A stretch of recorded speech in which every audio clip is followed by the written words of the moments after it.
అటల్ సేతు నిర్మాణం 2014లో ప్రారంభమై 2019లో పూర్తయింది. ఈ వంతెన 2019 ఫిబ్రవరి 5న ప్రధానమంత్రి నరేంద్ర మోడీ చేతుల మీదుగా ప్రారంభించబడింది. ముంబై మరియు నవీ ముంబైలను అనుసంధానించే ఈ ప్రాజెక్టు భారతదేశంలో అతిపెద్ద సముద్ర వంతెనలలో ఒకటి. అయితే దీనికి సంబంధించి ఒక వీడియో అనేది సోషల్ మీడియాలో వైరల్ అవ్వడం అనేది జరిగింది. ఈ సంఘటన గురించి చూద్దాము. ముంబైలో అటల్ సేతు వంతెన వద్ద 56 ఏళ్ల రీమా ముఖేష్ పటేల్ అనే మహిళ ఒక ట్యాక్సీ క్యాబ్లో అక్కడ వంతెన దగ్గరికి అనేది వచ్చింది.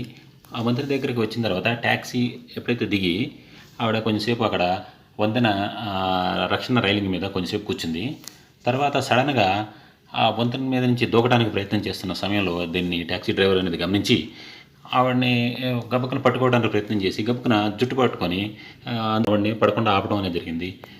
వెంటనే గస్తీలో ఉన్న పోలీసులు అక్కడికి పరిగెత్తుకుని వచ్చేసేసి ఆవిడని రక్షించడం అనేది జరిగిందనమాట. తర్వాత పటేల్ని పోలీసులు సురక్షితంగా వాహనంలోకి తీసుకొచ్చారు. ఆమెతో మాట్లాడి ఆవిడ ఆ ప్రయత్నానికి సంబంధించిన వివరాలను సేకరించారు. అంతేకాకుండా ఆవిడని పోలీసులు ఆసుపత్రికి తరలించి వైద్య సహాయం అందించి కేసుని అనేది దర్యాప్తు అనేది చేయడం జరిగింది. అంతేకాకుండా ఆమె కుటుంబ సభ్యులతో కూడా మాట్లాడి ఆమెకు అవసరమైన మానసిక సహాయం కూడా అందించే ప్రయత్నం అనేది చేయడం అనేది జరుగుతూ ఉంది. ఈ విషయం అనేది సోషల్ మీడియాలో అత్యంత వైరల్గా గత 2-3 రోజుల నుంచి ట్రెండ్ అవడం అనేది మనం చూస్తూ ఉన్నాం.